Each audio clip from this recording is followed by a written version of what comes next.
Pesugihan Tuyul Makam Ngujang. Makam Ngujang, Tulungagung, Jawa Timur. Sudah lama dikenal sebagai tempatnya orang memuja pesugihan tuyul. Ini adalah kisah seorang penganut pesugihan di tempat ini yang tubuhnya kurus kering akibat menyusui tuyul yang dipeliharanya. Ya, dialah Sri Kaya. Terpaksa melakukan pesugihan tuyul sebab hidupnya selalu didera kemiskinan. Kakeknya miskin, begitu juga ibu dan bapaknya. Bahkan ketika Sri Kaya muda ini menikah, ia justru mendapatkan seorang suami yang berasal dari keluarga miskin. Yang lebih menyakitkan, suaminya itu ternyata seorang pemalas dan suka main judi. Perihal hobi suaminya ini, Sri Kaya sering dibuat sakit hati. Tidak hanya sakit hati akibat jarang diberi belanja, uang hasil kerjaannya sendiri terkadang masih dirampasnya. Konon karena gelap mata jarang diberi nafkah. Bahkan mungkin dalam beberapa minggu tidak pernah dikasih uang belanja oleh suaminya. Sri Kaya mendatangi makam Ngujang yang ada di Kecamatan Ngantru, Tulungagung, yang jaraknya cukup jauh dari tempat tinggalnya. Untuk itu, ia harus terpaksa menitipkan anak laki-lakinya yang baru berumur sekitar 9 tahun pada orang tua kandungnya. Mulanya, ia tak bermaksud untuk memuja pesugihan. Ia hanya ingin datang saja ke makam itu. Setelah mendengar cerita dari orang-orang bahwa sudah banyak yang berhasil setelah berziarah ke situ. Selain itu, ia mengaku lebih tenang saat berada di makam itu. Ia seperti menemukan tempat yang damai di situ. Entahlah, apakah karena pengaruh kekuatan gaib yang ada di situ, atau memang akibat suasana yang memang mendukung, yakni sejuk, sebab banyak pepohonan yang ada di tempat itu. Tak sekali saja Sri Kaya mendatangi makam itu. Sri Kaya sendiri lupa sampai beberapa kali mendatangi makam itu. Mungkin pula sudah berkali-kali. Meski sudah sering mendatangi makam itu, namun tidak ada tanda-tanda apa-apa yang menjadi keinginan akan bisa terkabul. Ia masih sering kekurangan, dan pekerjaannya yang serabutan masih pula dijalaninya. Sampai pada suatu malam, setelah siangnya baru mendatangi makam Ngujang. Dalam tidurnya, Sri Kaya didatangi seorang anak gundul yang ingin ikut dengannya.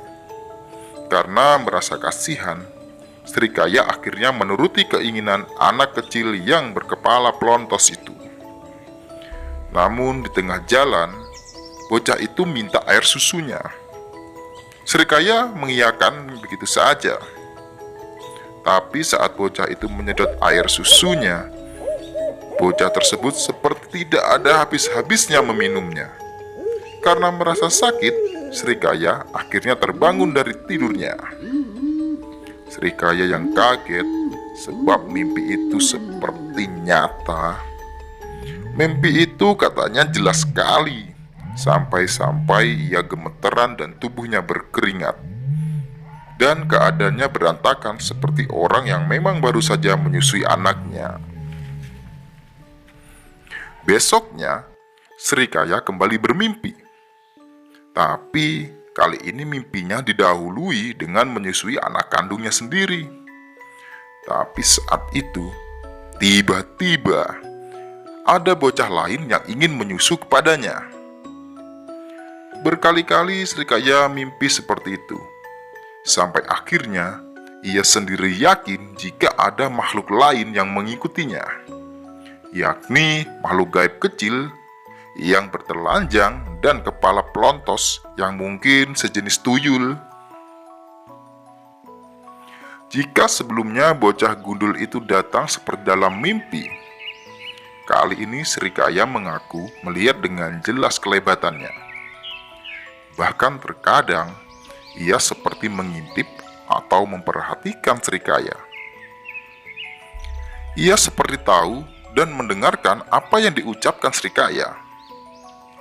Pada saat itulah Srikaya iseng-iseng menyuruhnya melakukan ini dan itu, dan ternyata bocah itu menurutinya. Perintah ini dan itu salah satunya adalah mencarikan uang yang entah itu didapatnya dari mana oleh bocah gundul itu. Mungkin juga mencuri milik orang-orang kaya. Meski begitu, katanya uang yang diperoleh bocah itu tidak pernah banyak, hanya beberapa lembar puluhan ribu. Meski begitu, hampir tiap hari Srikaya mendapatkannya. Sejak itulah, tak butuh waktu lama, kehidupan wanita itu berangsur-angsur membaik. Ia tak lagi menjadi buruh serabutan. Ia mulai membuka usaha kecil-kecilan. Dari usaha kecil-kecilan yang dirintisnya di pasar, yakni berjualan alat-alat dapur, usaha wanita itu cepat sekali berkembangnya. Sampai akhirnya, Srikaya mempunyai stand di pasar yang dibeli dari uang tabungannya. Anehnya, jumlah tabungannya itu lebih besar dari perkiraannya. Mengenai hal itu, mungkin uang itu ditambahi oleh makhluk kecil yang gundul tersebut. Tak hanya sekedar punya uang, lambat laun kehidupan Srikaya benar-benar bergelimang harta benda. Dengan kenyataan itu, Srikaya sebenarnya bisa melakukan apa saja, membeli pakaian yang bagus, perhiasan, makanan yang nikmat dan lezat, dan berbagai hal yang menyenangkan. Tapi, ada pandangan yang sungguh-sungguh mengiris hati, yakni meski bisa makan enak, pakaian mewah, dan memakai perhiasan yang mahal, aura wajah Srikaya tidak menampakkan sesuatu yang membahagiakan. Wajah wanita itu redup, seperti ada sesuatu yang ditutupi. Tubuhnya kurus kering seperti orang yang sedang menderita sesuatu penyakit tertentu. Tidak ada yang tahu jenis penyakit apa yang sedang diderita wanita ini. Meski begitu, ada isu yang mengatakan jika wanita ini setiap malam menyusui makhluk gaib yang bernama tuyul, itulah sebabnya wanita ini badannya kurus kering.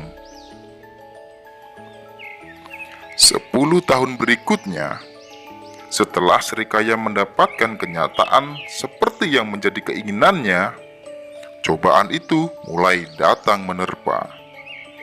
Suaminya yang pemalas dan hobinya yang hanya main judi, selingkuh dengan wanita lain. Padahal, uang untuk judi dan selingkuh itu justru didapatkannya dari menggerogoti atau diam-diam mengambil dari usaha istrinya. Srikaya yang marah dan menganggap lelaki itu tidak tahu diri, akhirnya menceraikannya. Setahun berikutnya, cobaan itu datang lagi. Anak tunggalnya yang menginjak remaja mengalami kecelakaan di jalan raya sampai akhirnya meninggal seketika di tempat kejadian. Kehilangan anak tunggalnya sampai berbulan-bulan lamanya, Srikaya tidak bisa menyembunyikan rasa sedihnya. Lambat laun namun pasti, kekayaan wanita itu mulai merosot sedikit demi sedikit. Usaha perdagangan yang dilakukan banyak mengalami kendala dan akhirnya menemui kegagalan. Baginya sekarang ini, harta benda tidak ada harganya. Sebab selain tidak bisa menikmatinya, kekayaan itu tidak ada artinya jika hanya hidup sendiri dan keluarganya telah meninggalkannya. Demikianlah video cerita tentang pesugihan tuyul di Ngujang. Sampai jumpa di cerita misteri selanjutnya.